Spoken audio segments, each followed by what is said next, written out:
et les citoyens qui sont dans la salle ou à distance. Vous me permettrez d'excuser en ce début de séance Madame Félix, Monsieur Kerbuch, Madame Siméons, Monsieur Revlard, Madame Daff et Madame Godefroy. Je n'ai pas toutes les raisons d'excuse. Je sais que Madame Félix est absente pour raison de santé. Quant à Madame Daff et Godefroy pour raison de santé également. Pour le reste, je n'ai pas de détails, sauf si vous voulez m'en donner. Je vous en prie. Monsieur Kerbuch est absent pour raison professionnelle. Entendu. Et Monsieur Revlard est à Bédouin, il marche. D'accord. Voilà. Merci à vous. Alors, vous ne m'en voudrez pas de gérer ce conseil un peu à l'économie vocale, mais comme vous l'entendez, j'ai quelques petites difficultés. Je suis allé saluer l'ORL jeudi dernier qui m'a recommandé du repos vocal après avoir trouvé un petit nodule sans gravité sur les cordes vocales. Donc je vous prie déjà d'excuser le fait que je fonctionne un peu au minimum. Je demanderai d'ailleurs pour la présentation de la modification budgétaire à Madame la directrice financière de bien vouloir s'y coller si vous l'acceptez. Certains se diront que ça leur fera des vacances et donc voilà, heureux d'en satisfaire au moins quelques-uns, vu que paraît-il on ne fait jamais l'unanimité. Donc voilà. Avant de passer au premier point, j'ai 3 points pour lesquels l'urgence est réclamée. Le premier point concerne la démolition et la reconstruction du pont situé à la rue Tienne-Baudouin. Les documents de marché ont été transmis et validés après l'envoi de l'ordre du jour par le bureau d'études qui est en charge du dossier. Sachant que ce dossier fait l'objet d'un contentieux juridique qui nécessite un suivi en termes de travaux, il est proposé donc d'analyser ce dossier en urgence. Y a-t-il une difficulté sur le principe de l'urgence? Non. Y a-t-il une difficulté sur le fond du dossier? Non. Le point est donc validé et l'urgence acceptée. Le second dossier pour lequel l'urgence est sollicitée a trait à l'acquisition de matériel pour le service du théâtre tel que prévu budgétairement au service extraordinaire pour lequel les services administratifs n'ont pu finaliser les documents de marché qu'après l'envoi de l'ordre du jour. Y a-t-il des remarques sur le principe de l'urgence? Pas davantage sur le fond du dossier?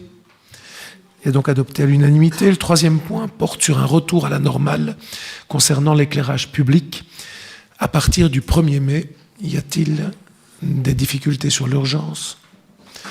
Pas davantage sur le fond du dossier. Inutile de vous préciser que Gemep-sur-Sambre fonctionnera conjointement, puisque vous le savez, nous sommes sur le même secteur ORES et que donc le dossier a été évoqué avec nos collègues du collège communal de Gemep-sur-Sambre qui adoptent l'attitude identique en ce dossier. Et donc c'est un retour à la normale. Vous vous rappellerez des avis de sécurité émis tant par la police que les pompiers et des calculs affinés en matière d'économie. Il y a une chose qu'il me plaît de rappeler aux citoyens, c'est que l'essentiel de la mesure était de faire baisser la demande pour agir sur le prix de l'offre et que l'objectif était aussi, par une baisse de la demande des pouvoirs publics en général, de faire baisser les prix dans un moment où la période inflationniste était élevée pour que ça ait un impact sur le consommateur final. Et donc ça n'était pas qu'une logique d'économie budgétaire pour les pouvoirs publics, même s'il ne faut pas la négliger. Pas de remarques sur le fond? Eh bien, il en est ainsi décidé unanimement. Je vous remercie. Vous avez ensuite 3 règlements complémentaires de police. Ou 2 plutôt, l'un à la rue de l'Industrie, l'autre au square de l'Aisance. Les dossiers ont été évoqués en commission. Y a-t-il néanmoins un commentaire politique? Non. Unanimité sur les 2 points. Je vous remercie. Le 3e point porte, et le 4e, sur des démissions dans des AG et des remplacements. Le point 3, c'est à l'IDEF, la démission de Marianne Henry, et vu qu'il s'agit d'une représentation socialiste, il est proposé de la remplacer par M. Acquisto. Le 4e point, c'est un remplacement au CRAX. Il s'agit de remplacer Mme Siméons par Frédéric Lambory. Et le 5e point, il s'agit de remplacer Mme Henry au CRAX toujours par Mme Marguerite Gribaumont. Pas de remarques? Non. Il en est donc ainsi décidé. Le point 6, c'est une assemblée générale ordinaire d'IMIO avec son ordre du jour. Y a-t-il des remarques? Non. Pas davantage sur l'assemblée générale ETIAS du 13 juin? Non. Nous avons ensuite la vérification de caisse et je cède la parole à notre échevin, M. Lizilele, qui est, vous le savez, le vérificateur de la caisse communale, attitré depuis quelques législatures maintenant. M. Lizilele, je vous en prie.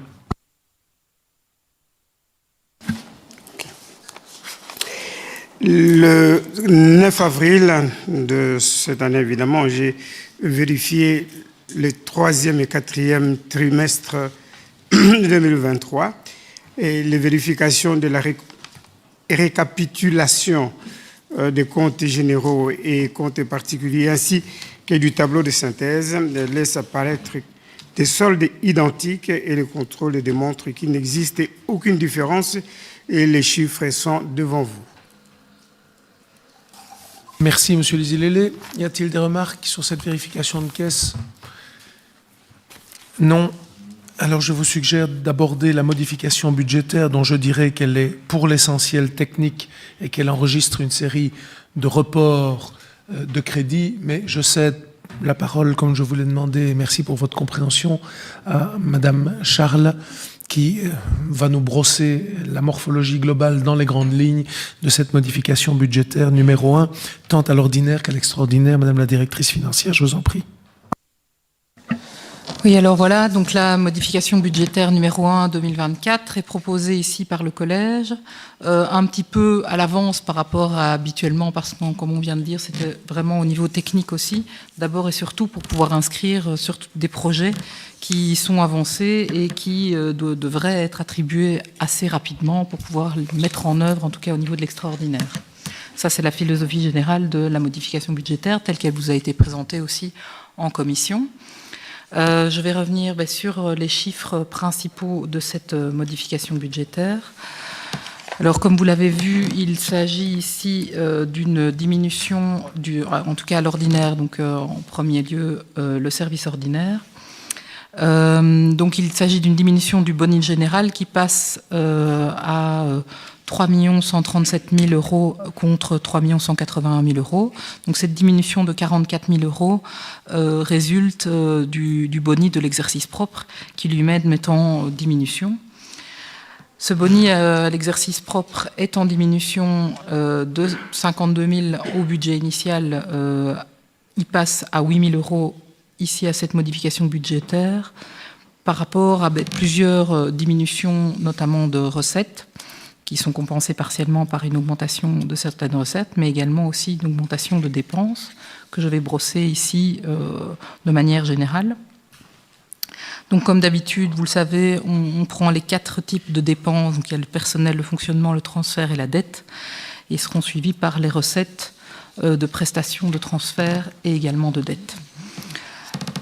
Au niveau des dépenses de personnel, ici, dans cette modification budgétaire, rien n'a été intégré. C'était évidemment un petit peu trop tôt par rapport à ça et tout sera intégré dans la modification budgétaire numéro 2. Voilà, donc ici, il n'y a aucune inscription en termes de dépenses de personnel. Par contre, au niveau des dépenses de fonctionnement, nous pouvons enregistrer une diminution d'un total de 10 880 euros qui s'explique par plusieurs montants. En termes d'augmentation, on peut parler de certaines augmentations pour l'entretien de sièges et de moquettes de théâtre qui étaient obligatoires pour 10 000 euros, 14 000 euros aussi pour la collecte de déchets dangereux, 10 000 euros pour les frais de fête et cérémonies, 6 000 euros pour le fonctionnement de l'atelier soudure de l'EIA. Ces augmentations sont partiellement compensées par une diminution des frais informatiques qui ont été enregistrés pour un peu plus de 50 000 euros. Suite à l'adaptation en fait, du prix du cloud selon l'attribution du marché, il s'avère qu'il ça coûtera moins cher que ce qui avait été prévu au niveau du budget initial.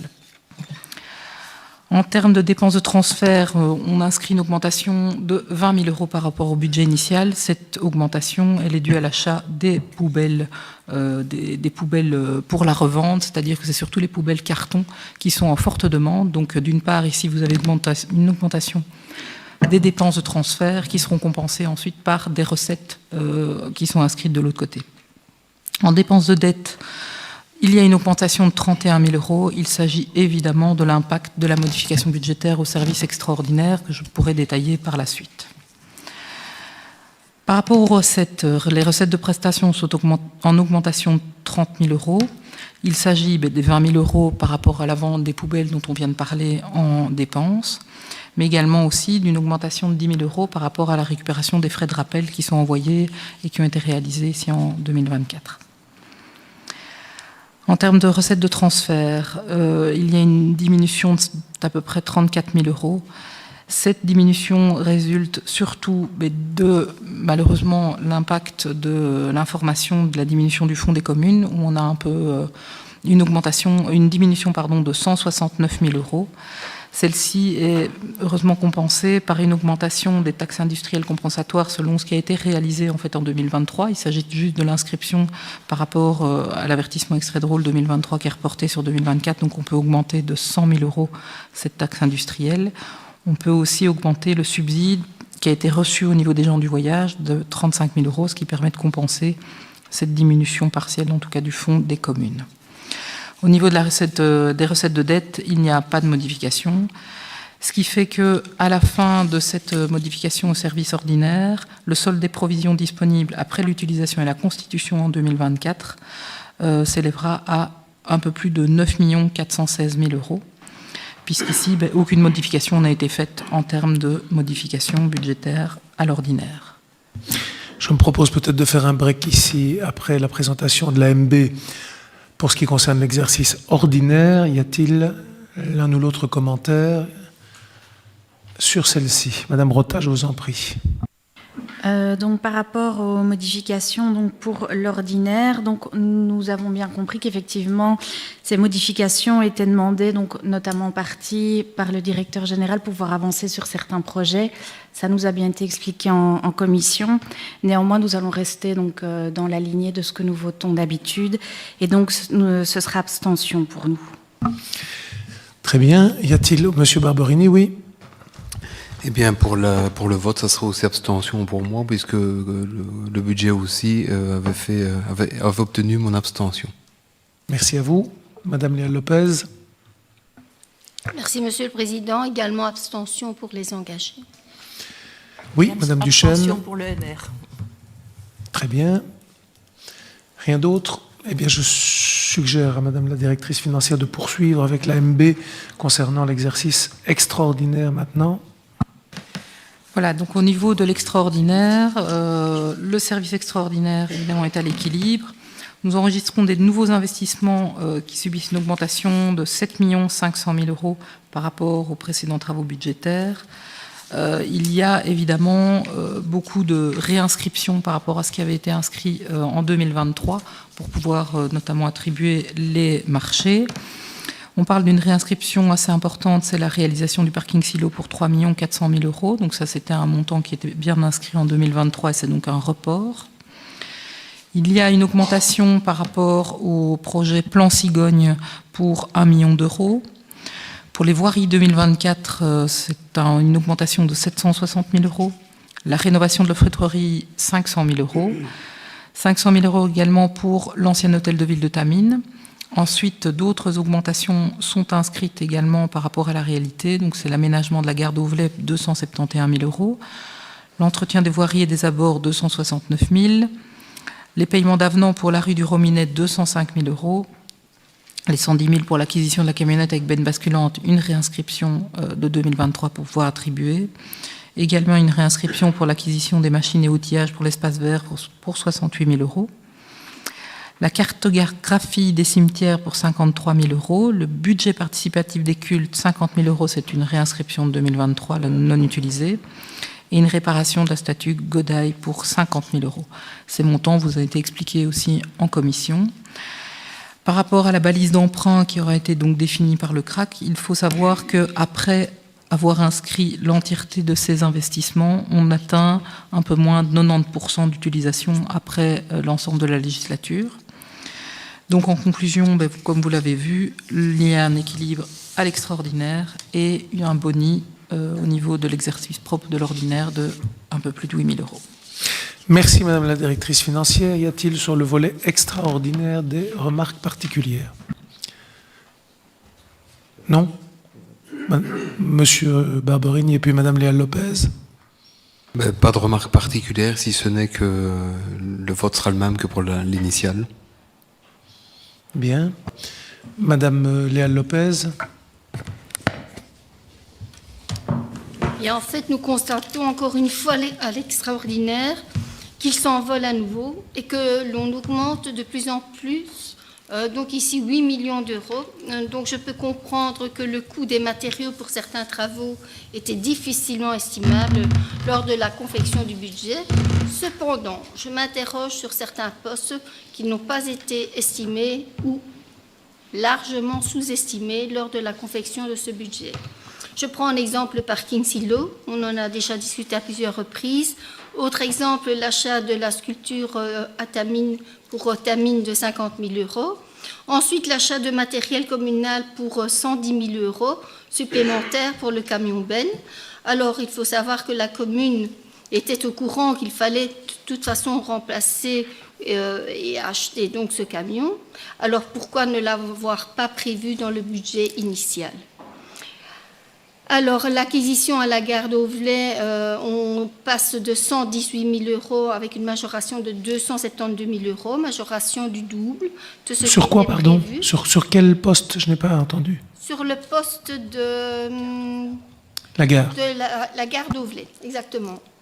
Et donc, c'est carrément doublé, ce qui n'était pas prévu. Et donc, voilà, vous avez déjà donné des justifications, mais je me demande si cette majoration tient vraiment la route et s'il n'y en aura pas d'autres qui vont arriver par la suite. Donc, en restant cohérente avec le vote précédent par rapport à l'extraordinaire, je voterai contre. Quelques remarques sur l'essentiel des points que vous avez soulevés, parking silo notamment. On parle de réinscription. Donc, ce sont des reports de crédits qui ont déjà été précédemment évoqués ici, et donc il n'y a pas de modification dans le crédit. On les réinscrit.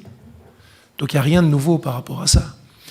Sur des ajustements de crédit, ça en effet, la chose est possible. Et si difficulté d'estimation il y a eu et flambée des coûts des matériaux, je rappellerai que ce sont les intercommunales qui nous ont globalement évalué les crédits budgétaires de base. Donc en aucune façon, s'il y a sous-évaluation, la sous-évaluation n'a été faite par les services de la ville. Et je pense que, comme dans tous les chantiers qui ont cours dans cette période mouvementée d'explosion des coûts, vous avez un impact sur le coût des matériaux. Et enfin, sur le volet statut, il y a un crédit budgétaire qui est inscrit, qui est à mon avis un peu ample par rapport à ce qu'il coûtera de manière réelle, en sachant qu'il y a en plus, en contrepartie, des interventions d'assurance qui viendront de toute façon compenser le crédit en question. Okay. Voilà. Madame Duchesne. Pardon, je vous en prie, Je vous remercie pour ces éclaircissements. Non, c'est juste une petite précision, même si la majorité des chiffres que vous avez cités sont effectivement des réinscriptions. Par souci de cohérence par rapport à ma position précédente, je voterai l'abstention aussi bien pour l'ordinaire que pour l'extraordinaire. Ça, je le comprends bien, mais je ne voulais pas laisser penser que c'était de nouveaux crédits. Ce sont des reports de crédits, ce qui fait de la modification budgétaire une modification budgétaire essentiellement technique. Voilà. Oui. OK. OK, je vous remercie. Merci à vous. Pas d'autres remarques, Madame Rota? Donc, pour être concordant avec nos précédents votes, nous voterons contre, mais nous avions bien compris que c'était effectivement des réinscriptions. Pas de souci. Je vous remercie. Comment? Oui, votre vote, Monsieur Barberini, vous avez dit que c'était le même qu'à l'initial, mais on n'a plus... C'était abstention. C'était l'abstention, d'accord. Oui, Monsieur le Directeur Général, de manière opportune, me dit il y en a un des deux qui se trompe, alors, parce que je pense que Madame Duchesne dit contre, mais peut-être déjà qu'à l'époque, vos votes étaient différents. Non, j'ai voté abstention. C'était abstention. Au départ, c'était un contre, une abstention au budget. Ah, voilà. Ah, le vote niveau, initial, il y en a un de vous deux qui budget, s'était abstenu contre. et l'autre qui avait voté contre. Oui, au niveau du budget, j'ai voté contre. Ordinaire et extraordinaire. Donc si vous vous référez à votre vote initial, il faut en effet que ce soit le même qu'à l'époque. Eh bien, mettez-moi contre, alors. Non, mais si vous avez évolué dans votre pensée, moi je ne suis pas fâché, mais... Non, non, c'est un changement qui n'en est pas, en fait. D'accord, entendu. Merci. Pas d'autres remarques sur cette modification budgétaire? Parfait. Le point suivant, c'est le rapport d'activité de la Commission locale pour l'énergie pour l'année 23 au CPS. Et je cède la parole à M. Maniscalco, président. Eh bien, merci beaucoup, monsieur le bourgmestre. Je dois vous dire que le nombre de réunions de la commission est au nombre de 7, qu'il y a eu 165 saisines qui ont été envoyées, que 6 personnes ne se sont pas présentées, soit parce que le règlement avait été réglé entre-temps, soit éventuellement qui ne se sont pas présentées. Je dois dire qu'à cause de la fin de la mesure qui a été décidée par les autorités supérieures, ben on doit dire que le nombre de bénéficiaires d'intervention majorée a largement perdu, puisque nous perdons 100 personnes qui ne bénéficient, 100 couples ou 100 familles qui ne bénéficieront plus du BIM, des aides qu'on pouvait octroyer, donc ce qui veut dire que ça reviendra très certainement à la commune de devoir compenser, ce qui veut dire qu'on devra aider les personnes, soit pour des soins de santé, soit pour l'énergie. Voilà ce que je peux dire par rapport à ce dossier. Merci, Monsieur le Président. Y a-t-il des remarques? Non? Unanimité, je vous remercie. Le point 11 porte sur la liquidation de l'ASBL Plateforme Communale des Quartiers avec une vente de matériel. En conséquence, c'est le liquidateur qui transmet la convention de vente de matériel. Dès signature de cette convention, le liquidateur pourra s'atteler à la liquidation et à la clôture effective de l'ASBL. Y a-t-il des remarques? Oui, en réalité, quand on dit convention de vente, il y a récupération du matériel, puisqu'on était dans une ASBL communale, donc voilà, c'est bien ça qui est prévu. Pas de remarques, je vous remercie. Une demande de déplacement d'une licence B de classe 2 au sens de la loi sur les jeux de hasard, c'est une nouvelle convention. Vous aurez lu à l'analyse du dossier que c'est essentiellement une modification technique qui n'impacte nullement la réalité de l'existence de l'offre actuelle. Pas de remarques. Oui, Madame Rota, pardon. En fait, nous constatons donc au niveau des jeux, notamment de hasard, donc en Belgique, 9,7% de joueurs, qu'il y a 9,7% de joueurs hebdomadaires chez les 15 ans et plus, et donc nous trouvons que c'est énorme. On connaît aussi les problèmes d'addiction, et donc ici, comme c'est à nouveau une licence supplémentaire, nous nous abstiendrons. J'ai envie de dire que ce sera cohérent avec votre vote initial sur le dossier, si j'ai bonne mémoire. Pas de remarques? Merci. Vous avez une convention de subventionnement pour le service SEMJA, encadrement des mesures judiciaires alternatives. Pas de remarques, j'imagine.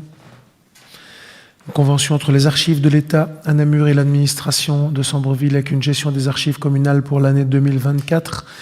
Le point a été présenté. Est-ce qu'il appelle un commentaire? Non. J'ai envie de dire de la continuité.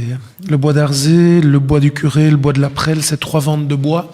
Vous en avez le détail et vous en avez les montants. 124,35 €, 15,49 € et 473,08 €. Voilà qui devrait bouleverser les recettes communales. Il y a des communes où les recettes de vente de bois sont une vraie ressource. Chez nous, c'est assez anecdotique. Dans les Ardennes, c'est pas la même chose, mais ça représente une vraie rentrée financière. Chez nous, c'est à la marge et on est essentiellement sur des coupes. Oui, c'est vrai. Pas de remarques particulières sur ces 3 dossiers. Au point 18, l'occupation d'un bien appartenant à Infrabel, donc c'est un bout de terrain à l'entrée de la feutrerie que l'on utilise par voie de convention avec Infrabel. C'est juste le renouvellement du contrat d'occupation pour 9 ans, puisqu'on est là sur un enchevêtrement de parcelles. Et donc, c'est heureux qu'on puisse renouveler ce contrat d'occupation. Pas de remarques particulières. Le point 19, je céderai la parole à M. Lizy-Lillet. Ça porte sur le Conseil communal du bien-être animal et c'est la demande visant à réaliser des badges d'identification. M. Lizy-Lillet. Merci, Monsieur le Président. Les caractéristiques des badges sont décrites dans le rapport et une photo du spécimen y est annexée. c'est-à-dire couleur, inscription, dimension. Et comme il est clairement stipulé dans les textes relatifs à ce point, la légalité de l'acte d'arborer de tels badges lors d'événements en lien avec le bien-être animal a été vérifiée et confirmée par le juriste communal dont l'avis est bien motivé dans le rapport. L'objectif de ces badges est évidemment de soutenir la visibilité de notre conseil consultatif lors d'événements. Et en cas d'accord du conseil ce soir, ces badges pourront être fabriqués par notre imprimerie communale. J'ai dit, Monsieur le Président. Merci, Monsieur Leschevin. Y a-t-il des remarques sur ceci? Je sais que ça a été abordé en commission et ça ne me paraît pas avoir soulevé de grands commentaires, mais non. Oui, Madame Duchesne, pardon. Moi, je n'ai pas de remarques par rapport au badge pour le bien-être animal, mais je me suis posé la question, je ne sais pas si on vous l'a déjà posé, je m'étonne toujours que les représentants du CPAS, les conseillers du CPAS, n'aient aucun signe distinctif. Maintenant, ils n'ont peut-être déjà rien dit, mais moi parfois je les entends quand il y a des événements en disant c'est quand même dommage qu'on n'a pas, je vais pas dire une écharpe ou un brassard ou aussi un petit badge parce que bon, ils font un travail considérable quand même et ils sont à beaucoup d'événements officiels et moins officiels. C'est juste une question par rapport aux représentants du CPAS. Alors la loi et le code de la démocratie locale plus précisément organisent le port de signes distinctifs pour les membres des collèges. Échevin et bourgmestre. Je ne trahirai rien en disant que mon homologue namurois présent à l'occasion de nos récentes festivités de la cavalcade s'est étonné que nos élus du conseil communal soient eux-mêmes titulaires d'une écharpe qu'ils portent lors des festivités, ce qui n'est pas le cas à Namur. Et donc c'est vrai qu'on a étendu ça aux élus directs du conseil communal. Il faut admettre que les élus du conseil communal sont des élus d'un deuxième degré et des élus indirects. Par contre, s'il devait être décidé, non pas du port d'une écharpe qui, elle, est réglementée, mais s'il devait être décidé, parce que pour les conseillers communaux, il y a une tolérance qui le permet, qui n'en fait pas une obligation, mais qui le permet, c'est dans le code de la démocratie locale. Si le Conseil de l'action sociale devait décider d'un signe distinctif, ça lui appartient encore. Et donc on a eu ce débat avec Monsieur le Président du CPS, et donc rien n'empêche que pour le futur, la chose puisse être réfléchie. Mais en aucune façon, ça ne peut être une écharpe qui se base sur les écharpes des élus. Voilà. Oui. Non, mais c'était juste une suggestion. Non, mais je vous entends, et non seulement je vous entends, mais avant de vous entendre, j'en avais entendu d'autres. Donc voilà. Merci à vous. On reste dans le bien-être animal. Pardon, Madame Léa Lopez, je vous en prie. Merci, Monsieur le Président. Moi, c'est un peu dans le même ordre d'idée que ma collègue Francine Duchesne.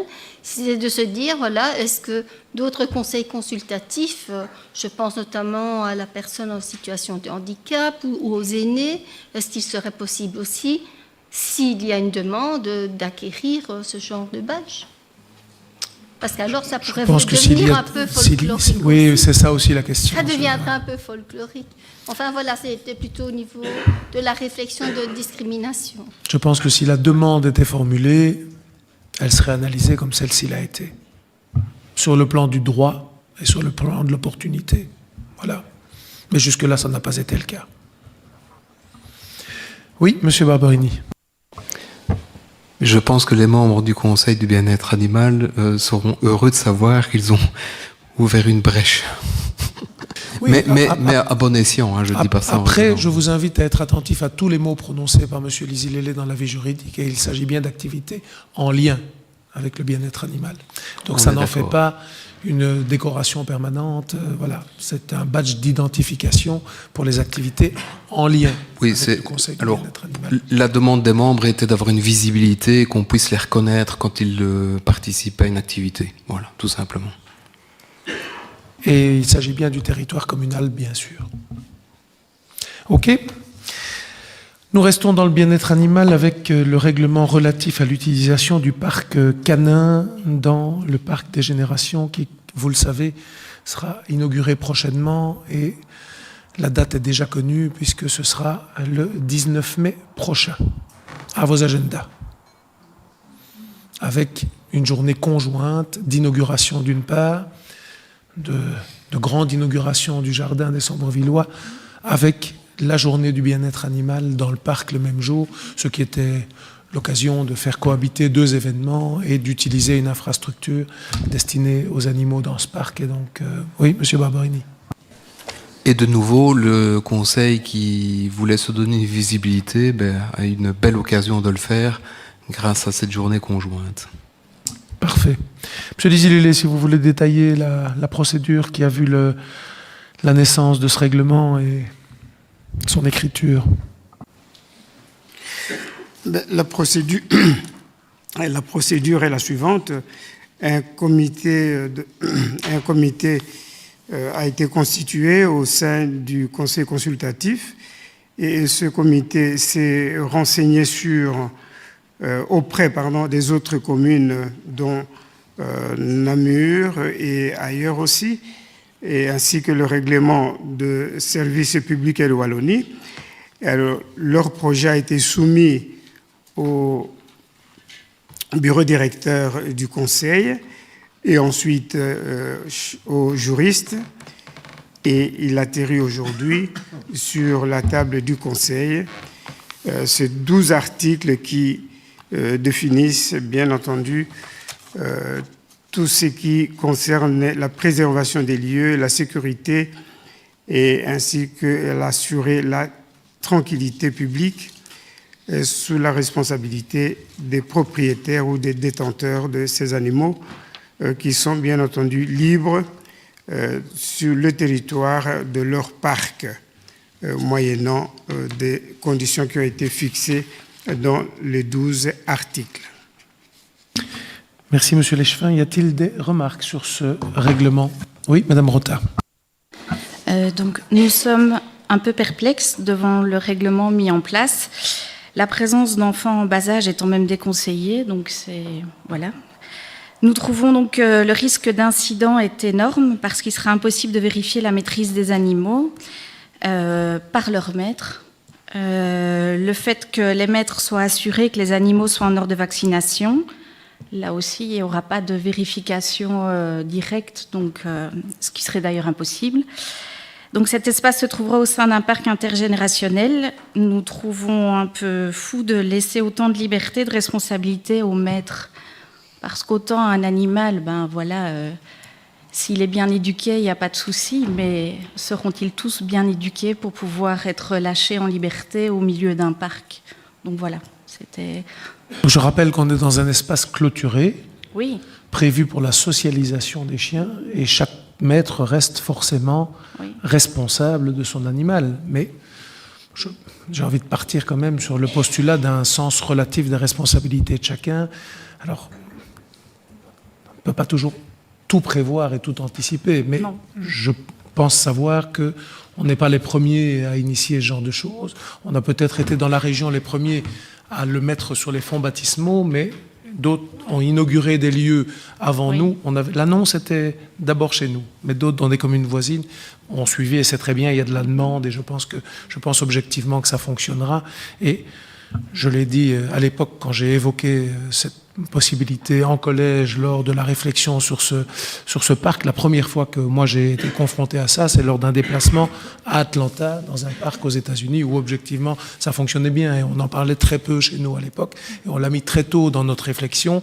Et j'ai le sentiment, au vu de ce qui se pratique aujourd'hui en Belgique plus largement dans des lieux comme celui-là, que les choses se géreront. Après, établir un règlement, c'est établir le cadre que chacun est tenu de respecter. C'est la même chose en forêt, vous savez. Il est dit que chaque propriétaire de chien est tenu de tenir son animal en laisse en forêt. Beaucoup ne le font pas. On ne sait forcément pas être derrière chaque maître.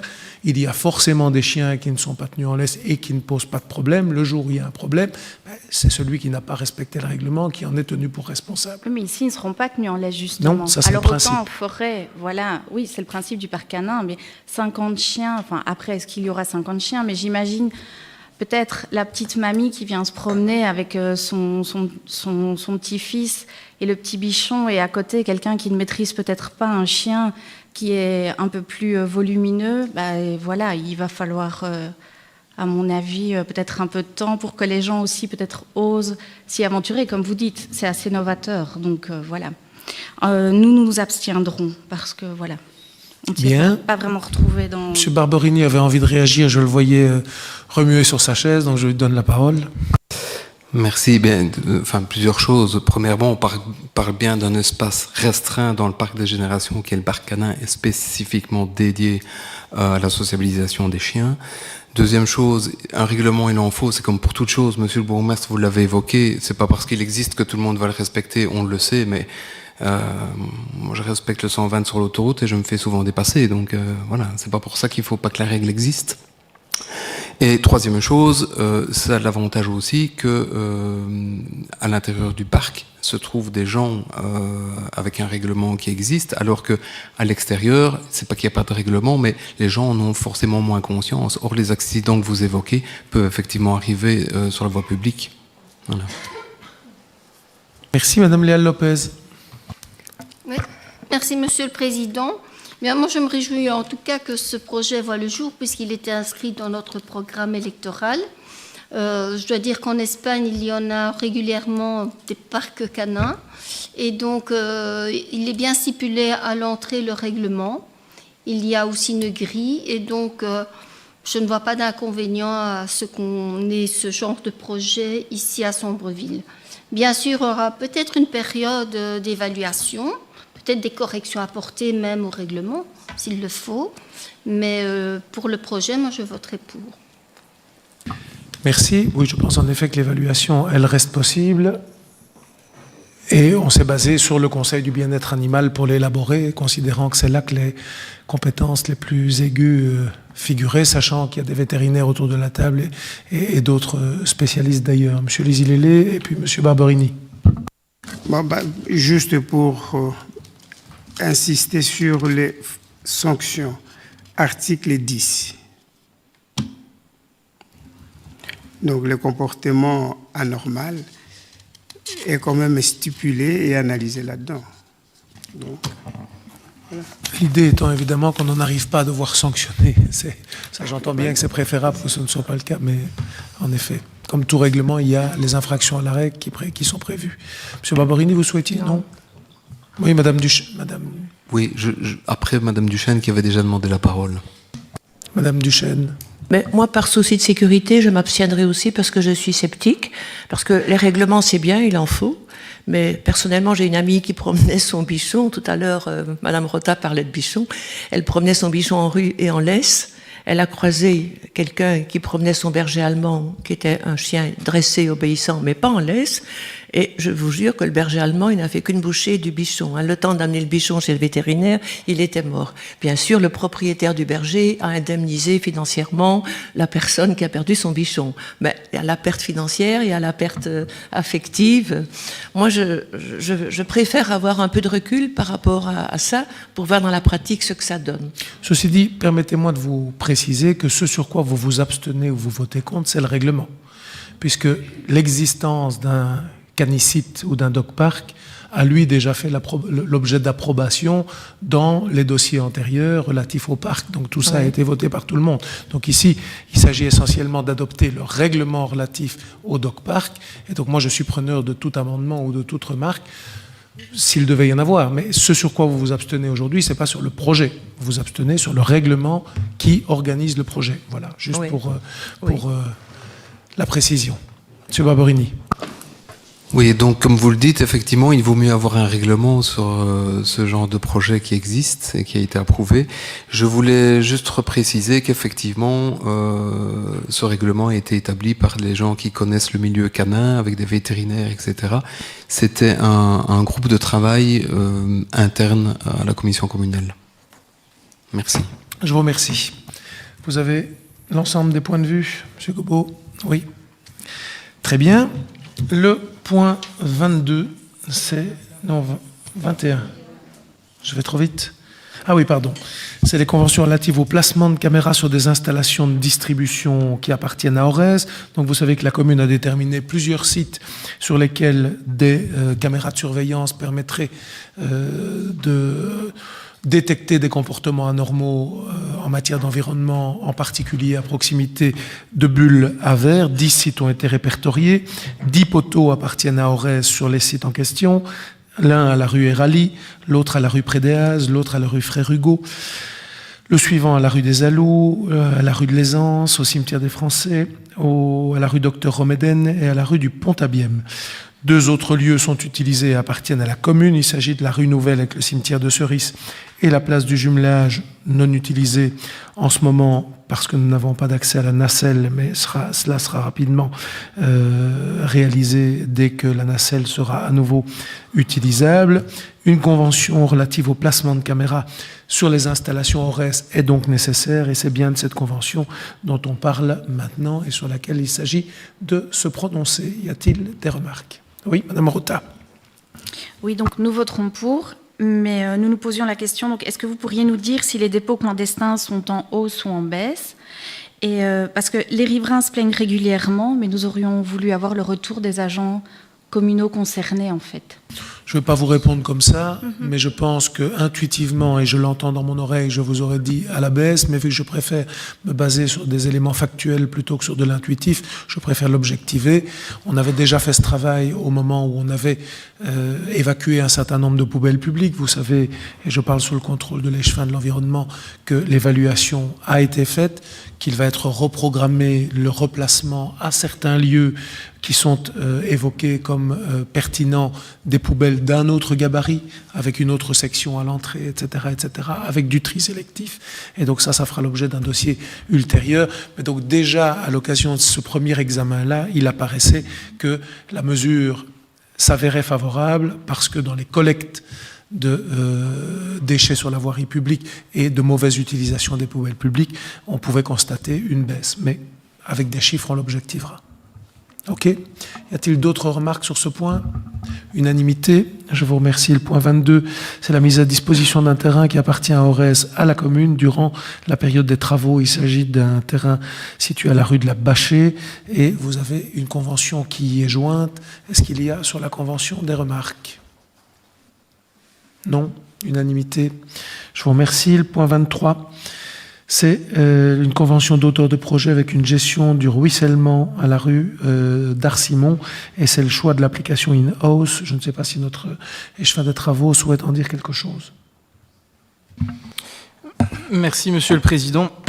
Et donc en fait, ça évidemment on revient avec ce dossier puisque vous n'êtes pas sans savoir que c'est un quartier qui a subi des dégâts au niveau des dernières inondations et donc toute une série d'études est actuellement en cours pour justement avoir le meilleur ruissellement des eaux possible par rapport à ces endroits. Et donc on vous propose tout simplement de pouvoir valider le choix que nous vous proposons et les mots des conditions de passation du marché. Je vous remercie. Pas de remarques particulières? Non. Unanimité, je vous remercie. Le point 24, c'est la fourniture et la pose d'équipements d'aires de jeu avec une mise aux normes de plusieurs aires multisports. C'est l'approbation des conditions mode de passation du marché. Vous pouvez peut-être nous citer les lieux dont il s'agit, Monsieur Léchevin? Oui, donc en fait, on a identifié 4 endroits où il fallait vraiment pouvoir réaliser un travail de réaménagement et de rééquipement d'aires de jeu. Donc vous avez le premier qui est le Clos des Alisiers à Ouvelet, où on est sur un peu moins de 4 000 € TVA comprise. Sur Falisol à la rue des Marias, avec là une estimation où on est sur 80 000 € TVA comprise. À Tamine à l'allée Bellevue, on est un peu moins de 10 000 €. Et à l'angle de la rue de Fleurus et des Rilles-les-Cortilles à Moynay, on est sur 25 000 € TVA comprise. Donc on est essentiellement sur remise de panneaux.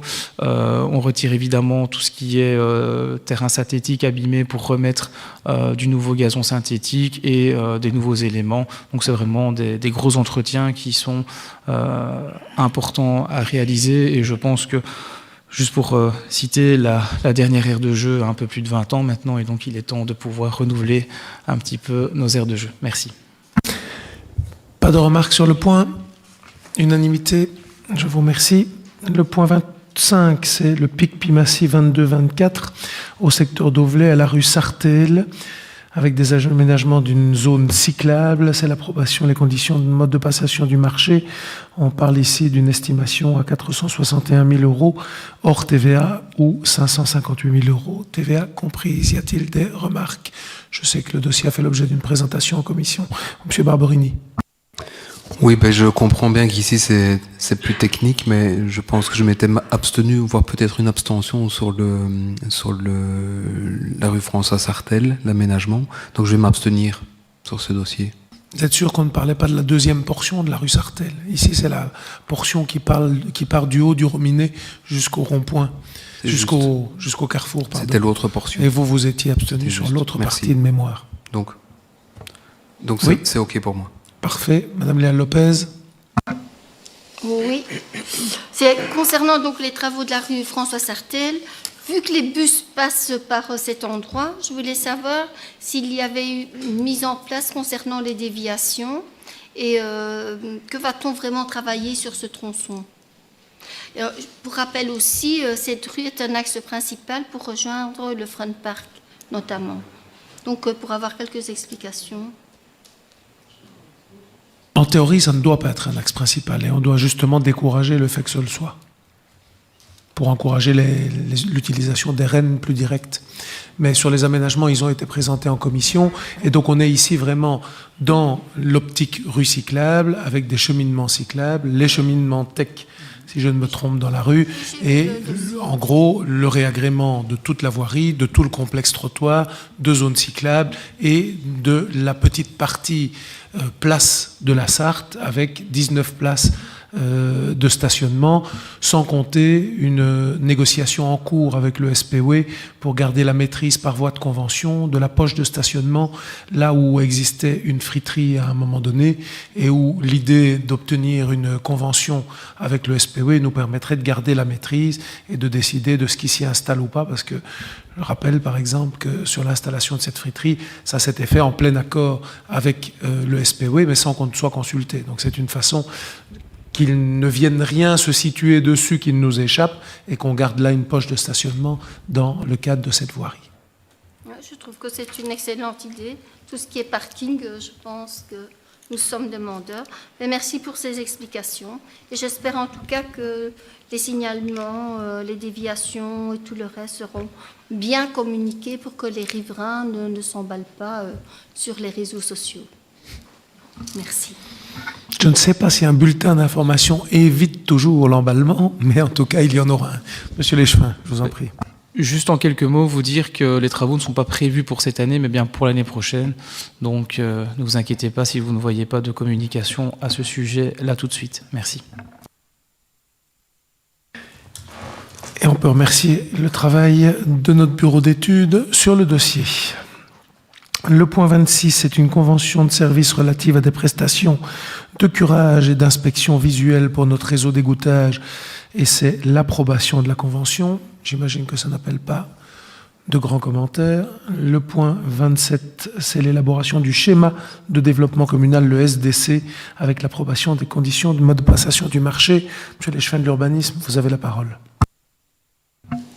Merci Monsieur le bourgmestre. Et donc en fait nous avons la volonté communale de pouvoir élaborer un schéma de développement communal de notre ville, tout simplement pour que nous puissions avoir une vision claire, nette et précise du territoire. Et donc il y a plusieurs phases par rapport à cette future étude qu'on va mettre en place.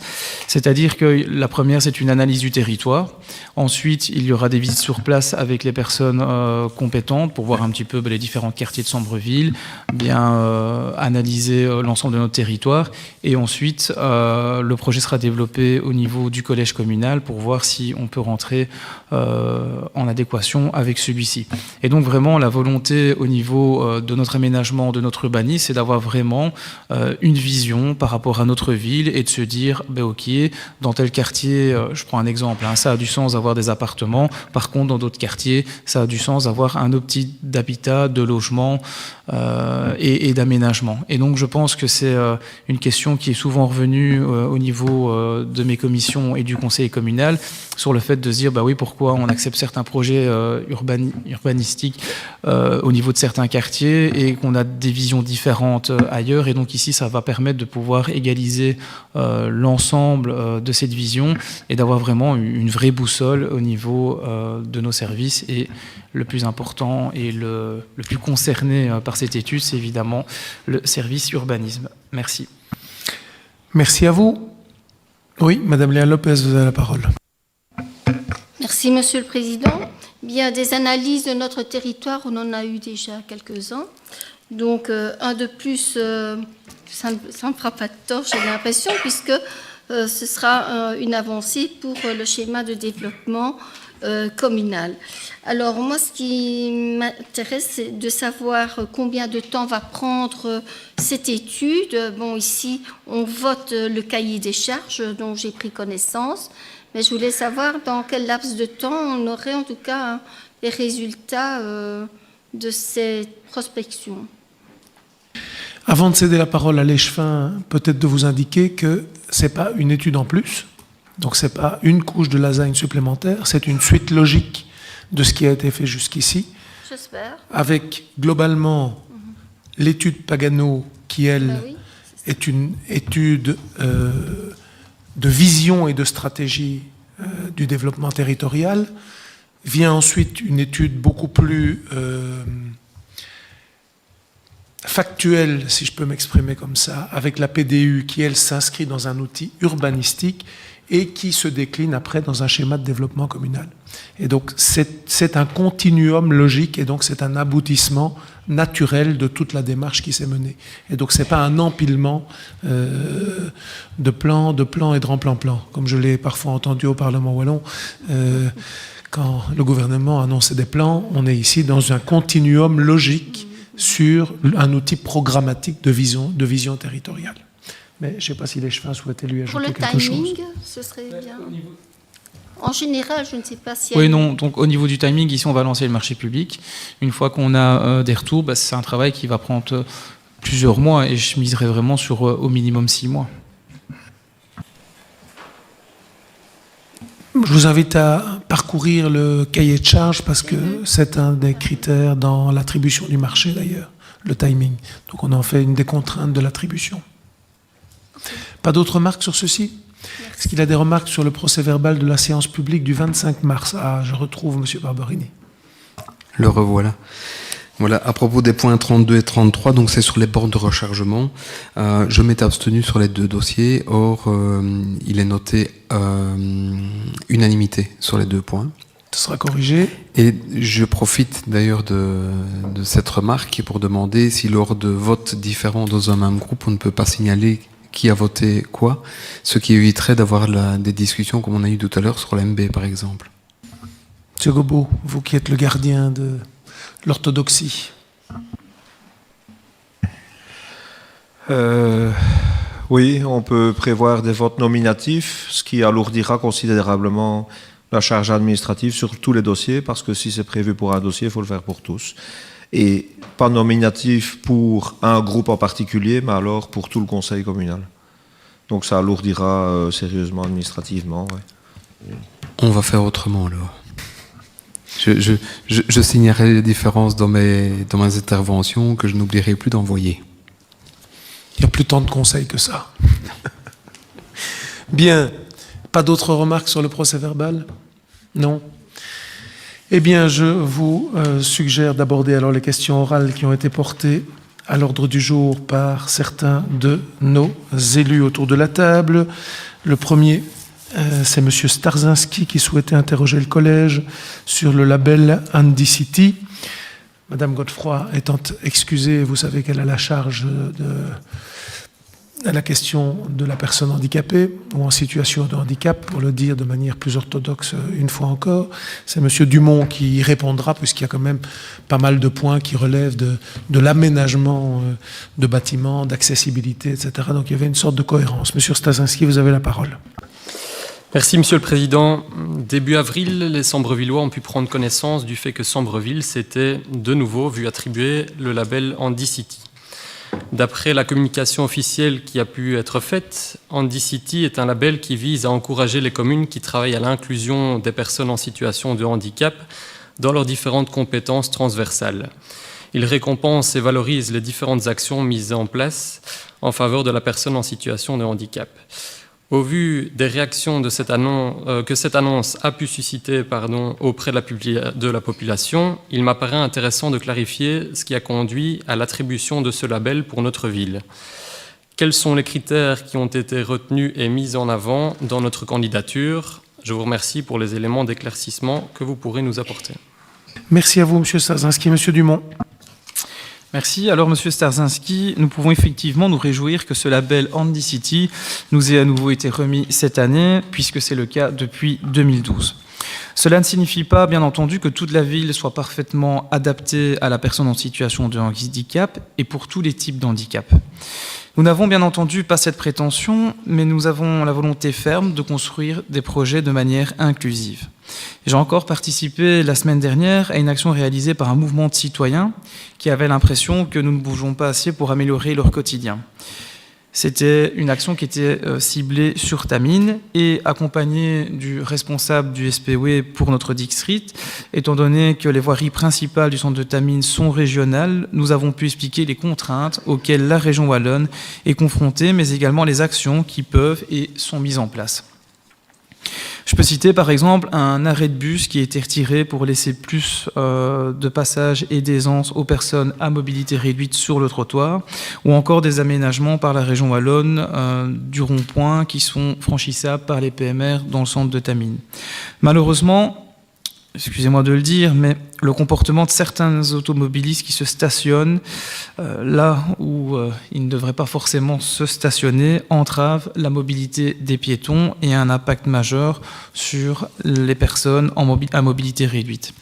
J'en profite donc pour sensibiliser les personnes qui nous regardent à y réfléchir avant de se stationner et de ne pas négliger la circulation des piétons, ceux en mobilité réduite en particulier. Cela serait également favorable, bien sûr, aux personnes qui se déplacent avec une poussette. Mais pour revenir plus concrètement à notre question, NCK a remis le label Handy City à 76 communes en Fédération Wallonie-Bruxelles. NCK, l'association qui décerne ce label, se définit entre autres comme le syndicat des personnes en situation de handicap, de graves maladies chroniques et invalidantes et agit concrètement pour faire valoir les droits de ces personnes. Handy City est un label visant à encourager les communes tant à Bruxelles qu'en région wallonne dans leur démarche d'inclusion des personnes en situation de handicap sur leur territoire. Handy City est donc une reconnaissance du travail accompli par les communes. Il est remis tous les 6 ans aux communes signataires de la charte qui ont introduit un pré-bilan à mi-mandat et leur candidature au label. Pour rappel, cette charte que nous avons signée reprend des engagements sur 5 grands domaines. La fonction consultative et sensibilisation, l'accueil de la petite enfance, l'intégration scolaire et parascolaire, l'emploi, l'accessibilité plurielle et l'inclusion dans les loisirs. Les services communaux ainsi que les associations locales concernées ont grandement participé à la rédaction du pré-bilan, donc à mi-législature, et lors de la visite de terrain réalisée par NCK. Je profite de l'occasion pour les remercier de ce travail essentiel qui reste parfois trop souvent dans l'ombre. Concernant notre bilan, voici quelques exemples non exhaustifs de ce que nous avons pu faire valoir. La construction d'un nouveau pavillon du parc d'Auvelais, qui se veut être un hub créatif et une pépinière de projets innovants à l'attention des personnes en situation de handicap, la mise aux normes de bâtiments publics pour les personnes en situation de handicap lors des nouveaux aménagements, le théâtre et la piscine qui sont et seront totalement accessibles et pensés pour les PMR, le soutien à plusieurs associations, l'inclusion des jeunes en situation de handicap au sein des activités tout public au centre culturel, l'organisation de compétitions sportives par le plan de cohésion sociale. S'il y a encore du travail à faire, l'idée du label est donc de bien accompagner la ville et les associations locales vers la plus grande inclusion possible, ce que nous recherchons constamment. Je vous remercie. Merci, Monsieur Starzyński. Bien, merci pour vos éléments de réponse. Je pense qu'il était utile de faire le point et de préciser pour tout le monde les 5 domaines pris en compte pour l'octroi de ce label. Le label Handicity ne se limite pas à l'accessibilité, mais également, comme vous l'avez dit, à l'emploi, la sensibilisation ou encore l'inclusion.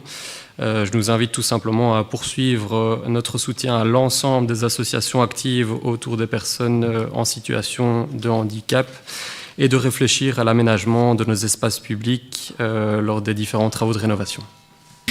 Merci Monsieur Stasinski. Je pense que ce label indique que ça figure bien dans les réalisations politiques du collège. La nouvelle plaine inclusive qui vient encore d'être installée dans le parc en est une illustration récente. La mise en zone 30 de nos 2 centres-villes avec des trottoirs traversants en est une illustration réelle. Et donc il est vrai que le titre de l'article qui annonçait la balade manquait un tout petit peu de nuance. Mais voilà, ça fait partie du jeu. Parfois j'en manque aussi. Donc qu'est-ce que vous voulez? Voilà, il faut apprendre à vivre avec. Mais dans une commune où, je pense, on a fait vraiment de cette thématique-là une véritable priorité. Je le dis souvent, je ne connais pas beaucoup de communes qui disposent d'un pavillon complètement dédicacé à la personne en situation de handicap au cœur de la ville. Et donc, bien sûr, nous avons encore voté la fois dernière l'allocation de moyens à la SBL récente, Nos Sourires Extraordinaires, dans le cadre du PCS. Donc tout ceci traduit bien la forte volonté des autorités de la ville d'encourager et de soutenir les personnes en situation de handicap. Mais merci à vous pour votre question qui permet en effet de faire le point et d'apporter de la nuance là où parfois il en a manqué un peu. La deuxième question d'aujourd'hui est amenée par Madame Duchesne et elle porte sur la société canine de la Basse-Sambre. Madame Duchesne. Oui, Monsieur le Président, on va encore parler des chiens. Donc, je vais vous parler de la Société Royale Canine de la Basse-Sambre qui est située à Velaines. C'est lors d'une promenade dans le village de Velaines, forcément, que j'ai appris que le bail amphithéotique signé avec le club canin ne serait pas reconduit. Pouvez-vous m'en donner la raison ? Ce club canin est très connu, il existe depuis 1962, il compte une trentaine de membres permanents, donc réguliers, et fait partie, comme son nom l'indique, de la Société Royale Canine. J'ajouterai qu'il n'y a que 2 clubs canins dans la province de Namur, dont un précisément sur notre territoire. Nous ne pouvons que nous en réjouir, car en effet, à l'heure où le bien-être animal est soutenu par notre commune, de nombreuses personnes se tournent vers les clubs canins. Celui de Velaines est très actif. 3 fois par semaine, les gens se réunissent. Et le 1er mai prochain, il organise son championnat national. Et de nombreux participants sont déjà inscrits. De par sa situation proche du bois, ce club est très bien situé. Et les riverains qui vivent dans cette rue ne se sont jamais plaints de nuisances, quelles qu'elles soient. Donc, en 62 ans d'existence, c'est pratiquement un record.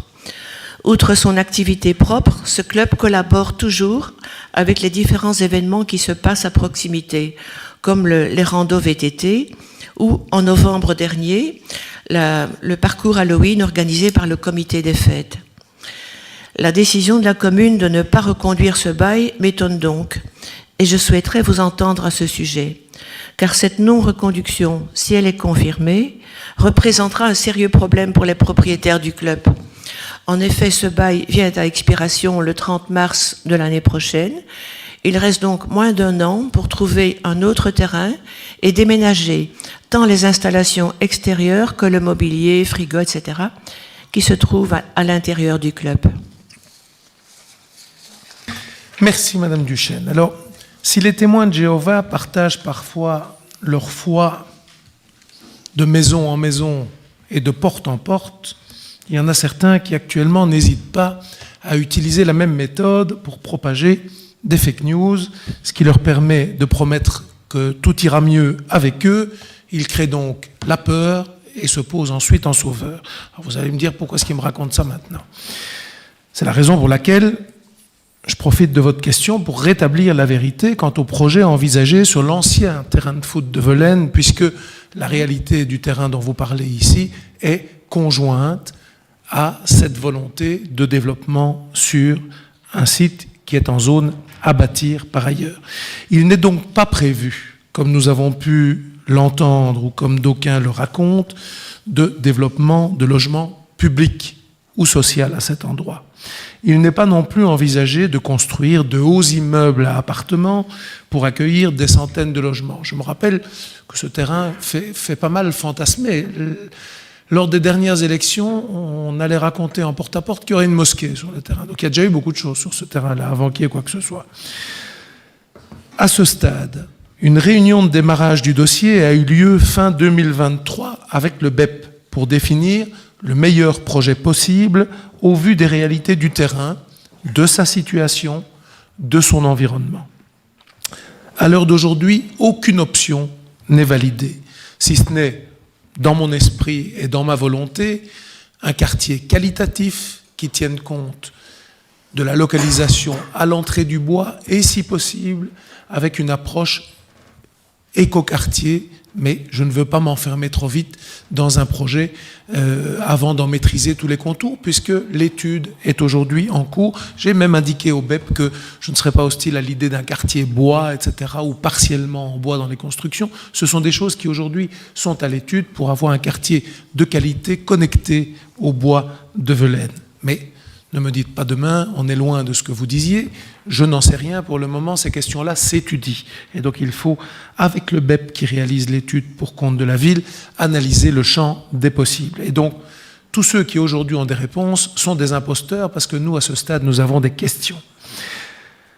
Je peux donc vous indiquer que la volonté politique est de s'orienter vers de l'immobilier de qualité, en harmonie avec le bois proche du terrain, comme je vous l'ai indiqué, a priori des maisons unifamiliales, mais encore une fois, cette volonté devra être validée et concrétisée.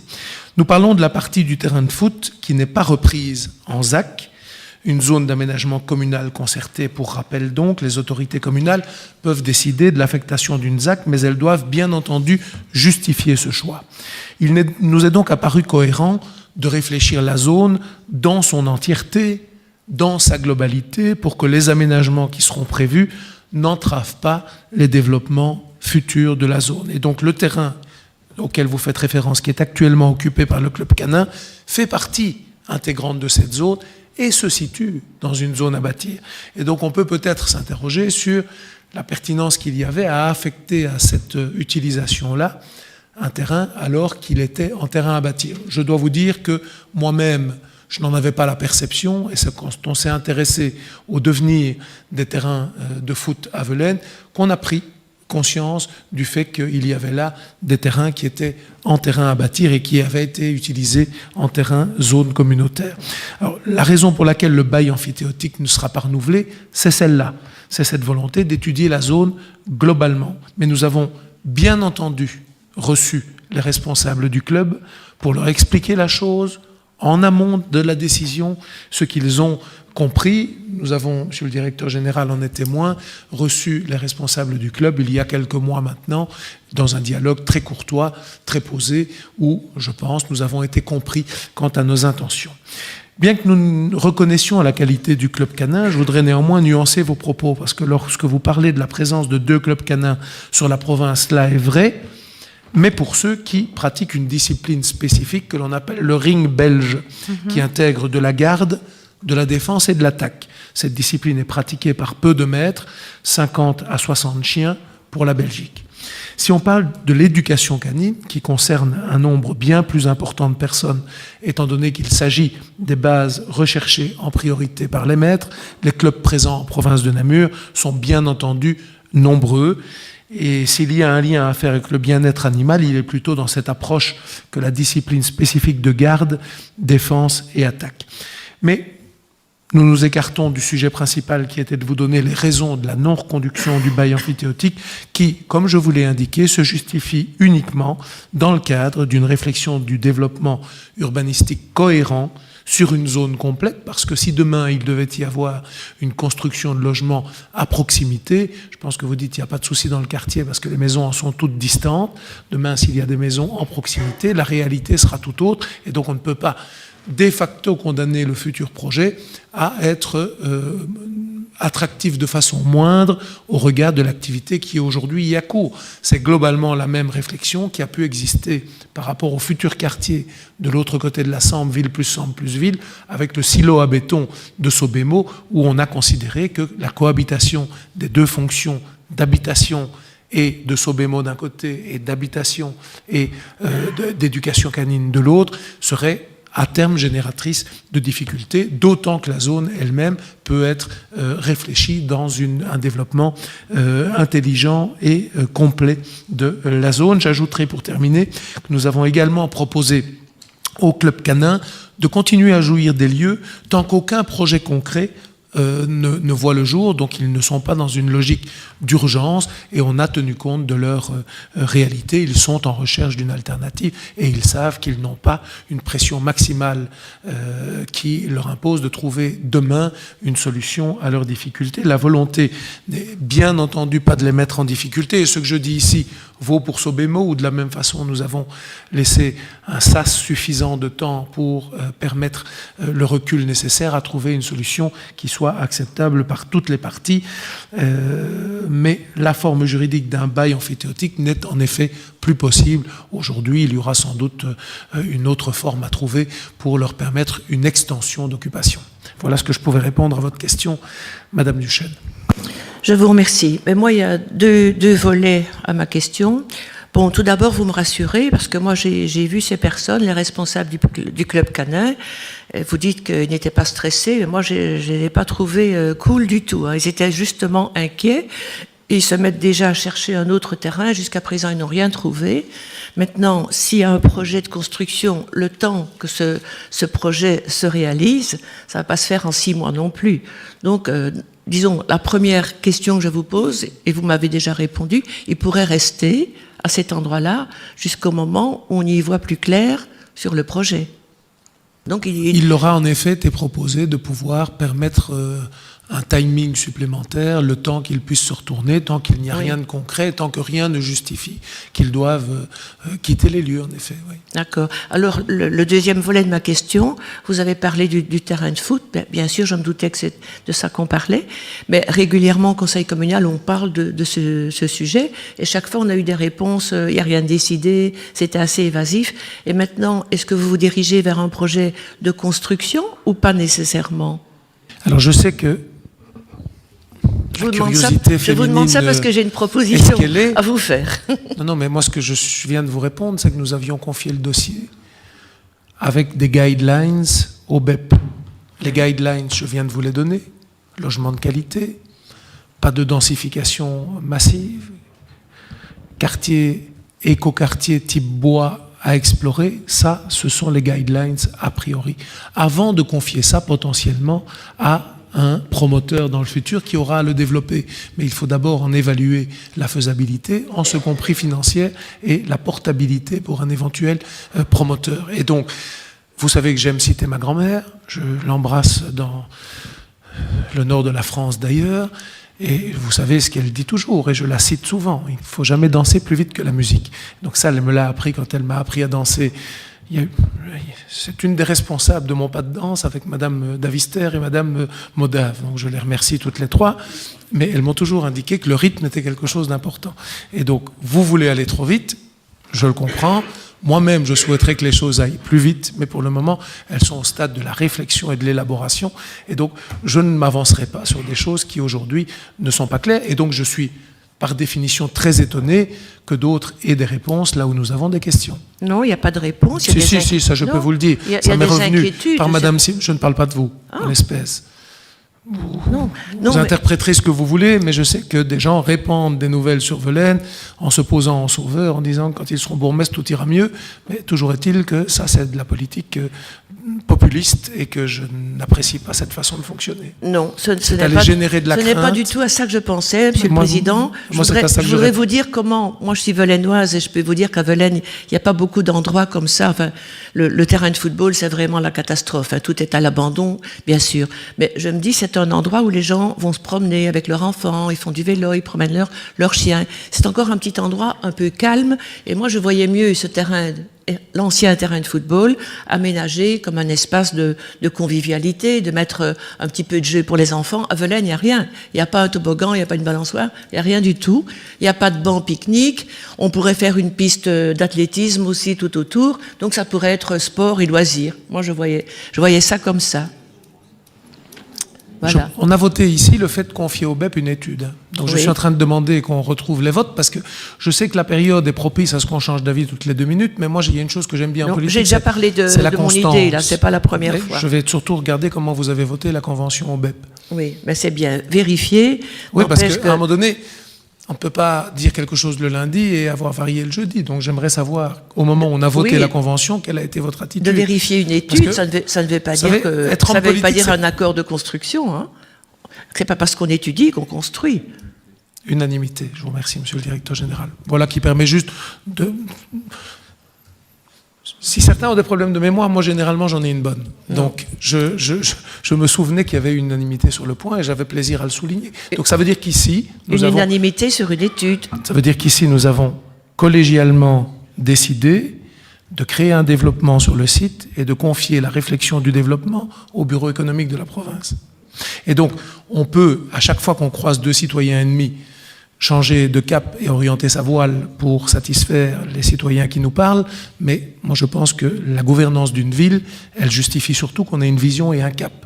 Donc là-bas, je pense qu'on est sur un terrain qui est vellénois, situé idéalement pour accueillir un type de population qui est captif en étant connecté aux voiries Avelaine et donc de l'attractivité avec un vrai projet de qualité sur un terrain qui aujourd'hui est communal, en sachant toutes les difficultés d'entretien qu'on peut avoir avec des équipes communales qui ne sont pas en croissance, et vous le savez comme moi, et donc on ne peut pas se programmer. Vous savez, rien que le parc des générations, on est en train de se programmer de l'entretien régulier de ce parc qui va justifier d'outsourcer l'entretien, etc., etc. Vous savez que de l'autre côté de la Sambre, on a porté en charge urbanistique à Thomas Épiron la création pour pas loin d'1 million d'euros d'un parc public, et que toute l'étude qui s'est faite avec le BEP a été de réfléchir sa composition, sa réflexion et ses essences pour justifier le moins d'entretien possible, connaissant les difficultés qui sont les nôtres en termes de force de travail et toute la réflexion sur le fait de mettre des vivaces plutôt que des annuels pour limiter l'entretien par nos hommes. Tout ça est une réflexion territoriale. Et donc, oui, ce terrain qui aujourd'hui n'est plus entretenu par la ville qu'à minima, on ne peut pas décider de se remettre un mammouth sur les épaules en sachant globalement les difficultés qu'on a déjà à faire l'existant. Avant, il était entretenu par les clubs qui l'utilisaient.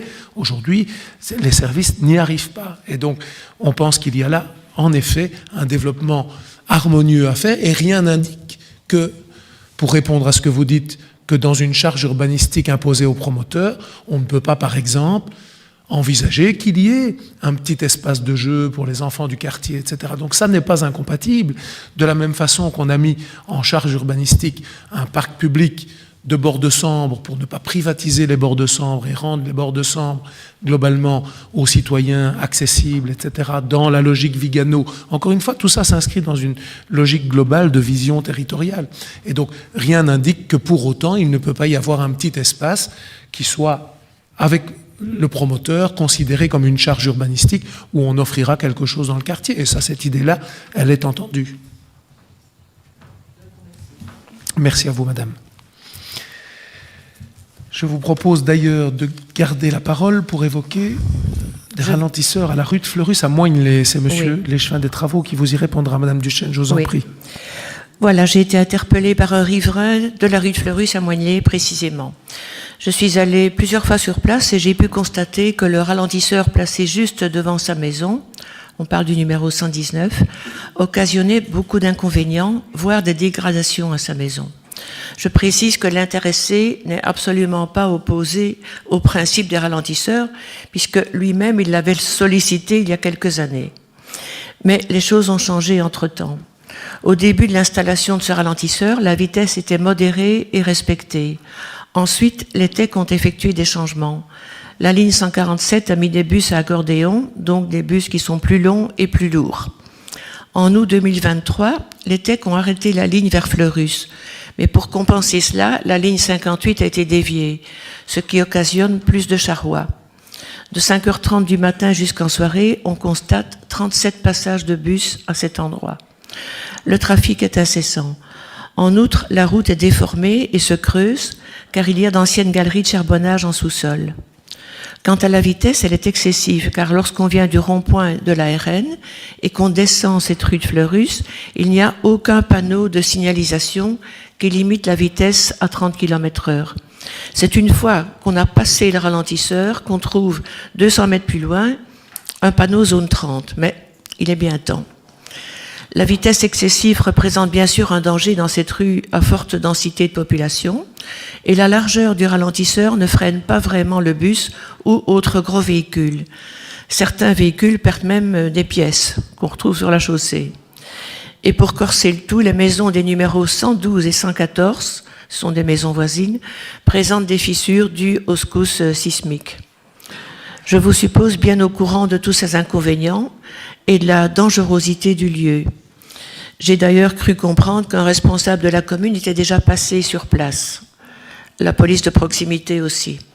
Qu'envisagez-vous pour solutionner ce cas?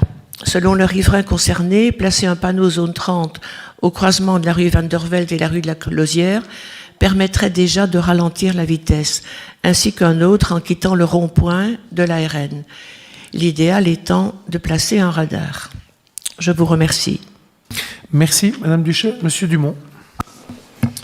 Madame la conseillère, donc nous sommes effectivement au courant des doléances que vous relatez, raison pour laquelle les services de police ont d'ailleurs procédé à une analyse de la vitesse du 29 février au 7 mars. Et donc, durant cette période, il a pu être observé que des semi-remorques et des bus empruntaient la voirie avec une vitesse moyenne de 33 km/h.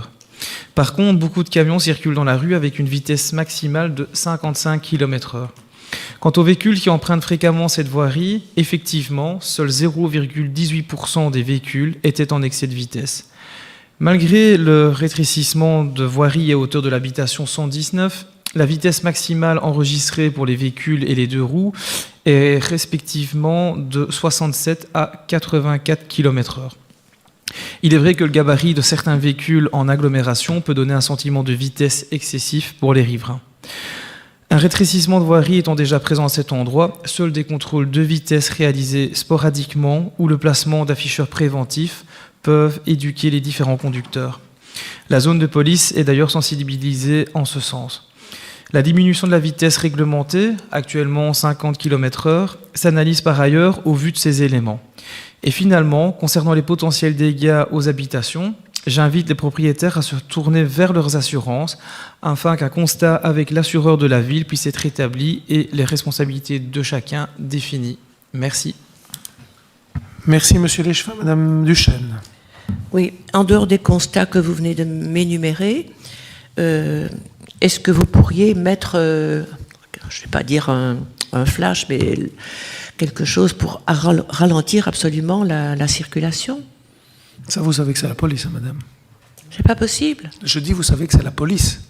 Oui. Qui met des flashs, c'est pas nous.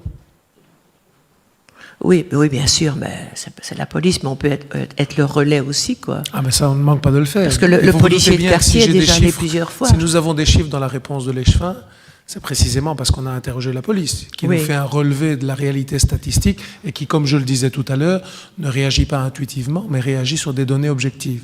Et quand on analyse les données objectives, voilà le résultat des données objectives qui sont communiquées par la police au terme de périodes de pause du radar préventif qui ont relevé globalement les séquences de dépassement ou de non-dépassement. Oui, parce que moi je suis allée plusieurs fois, j'étais étonnée de voir autant de circulation et c'est franchement très bruyant. Donc je comprends que ce soit vraiment une nuisance, hein, en dehors de l'aspect des fissures de la façade, à voir avec l'assurance, mais c'est quand même impressionnant de voir le nombre de véhicules. Il n'y a pas que les bus, hein, il y a les camions, il y a les camionnettes avec des remorques. Il faudrait quand même trouver une solution pour ralentir ça, diminuer en tout cas. Et 37 passages de bus, c'est quand même beaucoup aussi sur une journée. C'est la raison pour laquelle des dispositifs ralentisseurs ont été placés. Hein. Oui, mais ça ne les freine pas vraiment. Enfin bon, je comprends que de votre côté, il n'y a rien à faire. Okay. Je ne dis pas ça. Il y a déjà des choses qui ont été faites puisqu'on dispose de relevés de vitesse. C'est qu'à l'époque, il a été demandé à la police d'aller la constater. Et qu'aujourd'hui, on a des données objectives qui révèlent qu'entre la vitesse perçue et la vitesse réelle, il y a probablement un écart. C'est ça que nous dit la police. Hein. En gros, quand ils nous fournissent les chiffres, c'est ça que nous dit le chef de corps. Il nous dit, ce travail-là a été fait sur une période X, alors on peut leur redemander de le refaire. Moi, je n'ai pas de difficulté, je veux bien être le relais pour demander de le refaire, mais je ne suis pas certain que les valeurs sont différentes. C'est un travail qui a été fait récemment? Oh, je n'ai plus le détail, mais... Du 29 février au 7 mars. Oui, c'est cette année ici, donc c'est récent. 2024, je précise. Oui, ça va. Écoutez, je vais revoir avec eux et avec le policier de quartier qui est quand même bien au courant. Ça va, je vous remercie. Merci à vous. Et nous terminons avec une question de M. Barberini qui porte sur les locaux utilisés par Image à Velaines-sur-Sambre. Merci, Monsieur le Président. Voilà, certains parents d'élèves de l'école communale de Velaines-sur-Sambre sont interpellés par les odeurs nauséabondes persistantes qui émanent des toilettes et se propagent dans les locaux occupés par la garderie Image. L'hygiène n'est pas pointée du doigt, elle semble même irréprochable vu l'entretien méticuleux des lieux. Des interventions ont déjà été menées pour éradiquer ces problèmes qui imprègnent les lieux, ainsi que le vêtement de ceux qui les fréquentent, qui vont à l'encontre du bien-être au travail, ainsi que de celui des enfants. Malheureusement, les tentatives déjà menées se sont révélées infructueuses, s'attaquant aux symptômes, mais pas à la cause, qui semble structurelle. Que pouvez-vous prévoir à court et à long terme, afin que tous ceux qui fréquentent ces lieux puissent s'épanouir dans un environnement sain et agréable? Merci, M. Barberini. M. Dumont. Oui, et donc nos équipes sont effectivement intervenues la semaine dernière lorsque nous avons été informés par ces odeurs désagréables. C'est le joint de la chambre de visite qui se trouve dans les toilettes qui était défaillant. Il a bien été remplacé et le problème devrait donc être résolu. Sur le long terme, je profite de l'occasion pour repréciser que dans le cadre du réaménagement de cette implantation scolaire et de la création d'une nouvelle implantation pour la crèche à proximité à la rue des Acacias, les locaux occupés pour la halte garderie font l'objet de projets de réaménagement afin que ces derniers soient mutualisés entre Image et l'ONE. En effet, la halte garderie d'Image occupe les locaux jusqu'à 8h30 le matin et après 15h30, ce qui peut dès lors les rendre disponibles pour les consultations ONE ayant lieu en journée. Cela permettrait la libération de 2 classes pour l'école dédiées actuellement aux consultations de l'ONE. Voici les informations que je pouvais vous communiquer à ce stade. Merci. Merci, M. Léchevin. M. Barberini. Oui, merci. Est-ce que je peux savoir à quelle date le passage du service technique s'est fait? C'est fait, pardon. Dès connaissance la semaine du problème. dernière. Pardon? Dès connaissance du problème. La semaine dernière. Mais connaissance par Je qui? ne sais pas. Monsieur... Alors, je pose la question parce que moi, ce qu'il m'a été dit et ce qui m'a été communiqué, c'est j'ai été interpellé par des parents d'élèves et d'enfants qui fréquentent la garderie, qu'il y avait plusieurs fois eu des services techniques qui passaient et qu'ils n'arrivaient pas à solutionner le problème, justement. Et donc on est loin d'un joint défectueux, manifestement, ou alors on est souvent passé à côté d'un problème, ma foi, fort bénin. Moi, j'ai connaissance de ce problème depuis la semaine dernière, par un message d'un parent sur les réseaux sociaux, et ça a été relayé immédiatement à l'administration, et la solution a été trouvée tout de suite. Donc je ne sais pas si on peut regarder ça après, si vous voulez, alors, parce que le direct 15 du 4. Donc ça entre dans les services le 15 avril. Oui. Ça, c'est la traçabilité du système Odoo de gestion de projet qui permet de voir quand ça entre et ce qui a été fait. Donc, voilà. Je prendrai des renseignements, mais voilà, moi ce qui m'a été dit, c'est que le problème durait depuis de nombreuses années, qu'il y avait eu plusieurs interventions, que les gens qui fréquentent les lieux viennent même parfois avec des désodorisants qu'ils achètent eux-mêmes pour essayer de camoufler un peu l'odeur, que lors des interventions précédentes, effectivement, il y avait un mieux, mais voilà, parce que finalement, on camouflait l'odeur plus que de trouver le problème structurel. Et j'ai encore des gens dans les signataires de la pétition qui m'a été fournie qui ont signé jeudi, pardon. Monsieur le directeur général, je voyais que vous aviez envie d'ajouter quelque chose. Si on parle bien de la halte garderie d'Image, donc Image vérifie très régulièrement l'ensemble de ces sites. Dès qu'il y a un problème qui se pose, et je reçois plus ou moins 2 fois par semaine des demandes d'intervention pour les crèches au niveau d'Image. Deuxième élément, plus fondamental, l'ONE contrôle l'ensemble des sites. Et l'ONE n'hésite pas à mettre en demeure. Si je prends le cas de Volane, on a été mis en demeure à un moment donné avec menace de suppression des subsides de l'ONE pour l'organisation de la garderie parce que certains éléments occultants, notamment sur des fenêtres, n'étaient pas installés par les services communaux, ce qu'un précédent collaborateur n'avait pas réalisé, avait manqué de suivi dans le dossier, mais on a des mises en demeure régulières de l'ONE. Et donc, je suis étonné.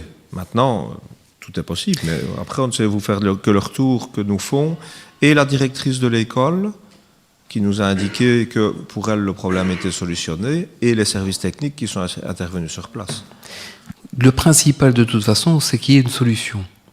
On est bien d'accord. J'ai été effectivement aussi interpellé par le fait que l'ONE aurait dû tirer la sonnette d'alarme le cas échéant, mais voilà, moi ce qui m'est revenu, c'est que ça durait depuis longtemps et qu'il y avait eu des tentatives infructueuses. Maintenant, ce que je vais dire en termes de conclusion, c'est que si c'est résolu, tant mieux, et attendons de voir si cette fois-ci la solution est pérenne ou pas. Voilà. Enfin, si vous avez d'autres éléments factuels à nous opposer, on vérifiera. Mais ce qu'on peut nous vous en dire, c'est un dossier qui rentre le 15 avril et qui fait qu'aujourd'hui c'est réglé. Je prendrai renseignement et le cas échéant, enfin, si toutefois il y avait encore des soucis, je ne manquerai pas de les communiquer à l'administration. Merci à vous. Merci aussi. Eh bien, ceci clôt la séance publique de notre conseil communal. Je vous souhaite une belle soirée. Bonsoir aux citoyens présents et à distance. Merci aux services techniques. Merci à Bouquet, merci à Vers l'Avenir.